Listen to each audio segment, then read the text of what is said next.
கேள்வி எண் 1. செய்யுள்களுக்கு அழகு செய்து சுவையை உண்டாக்குவது எது? அணிகள். கேள்வி எண் 2. அணி என்னும் சொல்லுக்கு பொருள் என்ன? அழகு.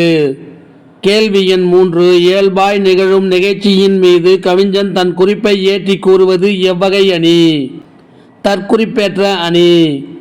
கேள்வி எண் 4. போர் உயர்ந்தெடுத்த ஆறெழில் நெடுங்கொடி வாரால் என்மன போல் மறித்து கைகாட்ட என்ற சிலப்பதிகார வரியில் இடம்பெற்றுள்ள அணி எது? இந்த பாடலில் கோவலனும் கண்ணகியும் மதுரை மாநகருக்கு சென்றபோது மதிலின் மேல் இருந்த கொடிகள் காற்றில் இயல்பாக அசைந்தன. ஆனால் இளங்கோவடிகள் கோவலன் மதுரையில் கொலை செய்யப்படுவான் என கருதி அக்கடிகள் கையை அசைத்து இம்மதுரைக்குள் வர வேண்டாம் என்று தெரிவிப்பது போல காற்றில் அசைவதாக தம் குறிப்பை கொடியின் மீது ஏற்றி கூறியுள்ளார். அதனால் இப்பாடலில் இடம்பெற்றுள்ள அணி தற்குறிப்பேற்ற அணி ஆகும். கேள்வி எண் 5. ஓர் அறையில் ஓர் இடத்தில் வைக்கப்பட்ட விளக்கானது அவ்வறையில் பல இடங்களில் உள்ள பொருட்களுக்கு வெளிச்சம் தந்து விளக்குதல் போல செய்யுளில் ஓரிடத்தில் நின்ற ஒரு சொல் அச்செய்யுளின் பல இடங்களிலும் உள்ள சொற்களோடு சென்று பொருந்தி பொருளை விளக்குவது எவ்வகை அணி? தீவக அணி. கேள்வி எண் 6. தீவகம் என்னும் சொல்லுக்கு பொருள் என்ன?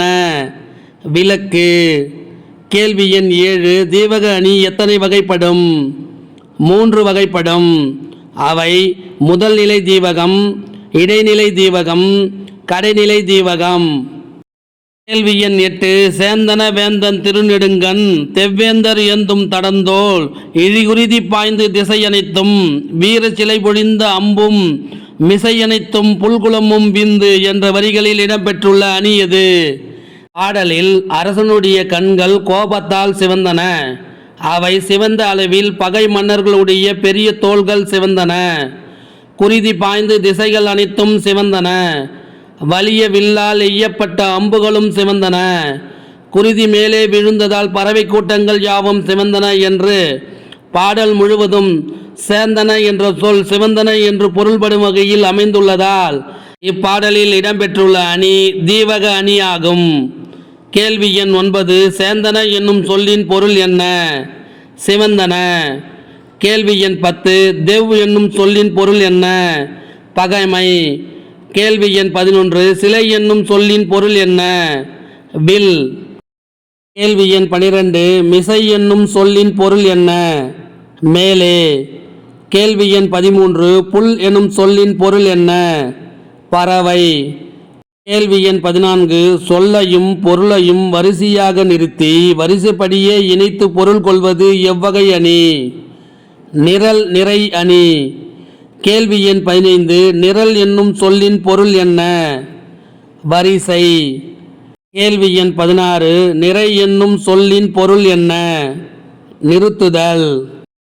கேள்வி எண் 17. அன்பும் அறனும் உடைத்தாயின் இல்வாழ்க்கை பண்பும் பயனும் அது என்ற குறளில் இடம்பெற்றுள்ள அணி எது?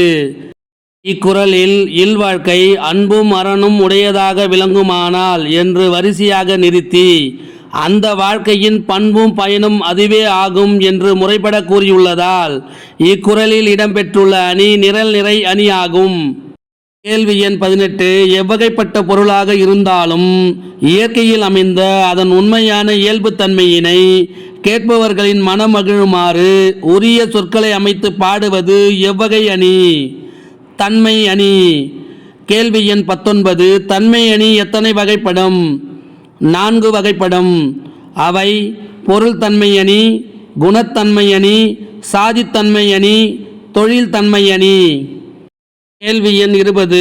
மெய்யிற் பொடியும் விரிந்த கூந்தலும் கையில் தனி சிலம்பும் கண்ணீரும் வையை கோன் கண்டளவே தோற்றான் அக்காரிகை தன் சொல் செவியால் உண்டளவே தோற்றான் உயிர் என்ற சிலப்பதிகாரத்தின் வழக்குரை காதை பாடலில் இடம்பெற்றுள்ள அணி எது? இப்பாடல் கண்ணகியின் துயர் நிறைந்த தோற்றத்தினை இயல்பாக உரிய சொற்களின் மூலம் கூறியுள்ளமையால் இப்பாடலில் அமைந்த அணி தன்மை அணி ஆகும். கேள்வி எண் 21. தன்மை அணி எவ்வாறு அழைக்கப்படுகிறது? தன்மை நாவெற்றி அணி என்று அழைக்கப்படுகிறது. கேள்வி எண் 22. எவ்வகை பொருளும் மெய்வகை விளங்கும் சொன்முறை தொடுப்பது தன்மையாகும் என்று கூறும் இலக்கணம் எது? தண்டி அலங்காரம். இந்த வினாவினை உங்களுக்கு பிடிச்சிருந்தா சின்னதாக ஒரு லைக் பண்ண மறக்காதீங்க. தேங்க்யூ.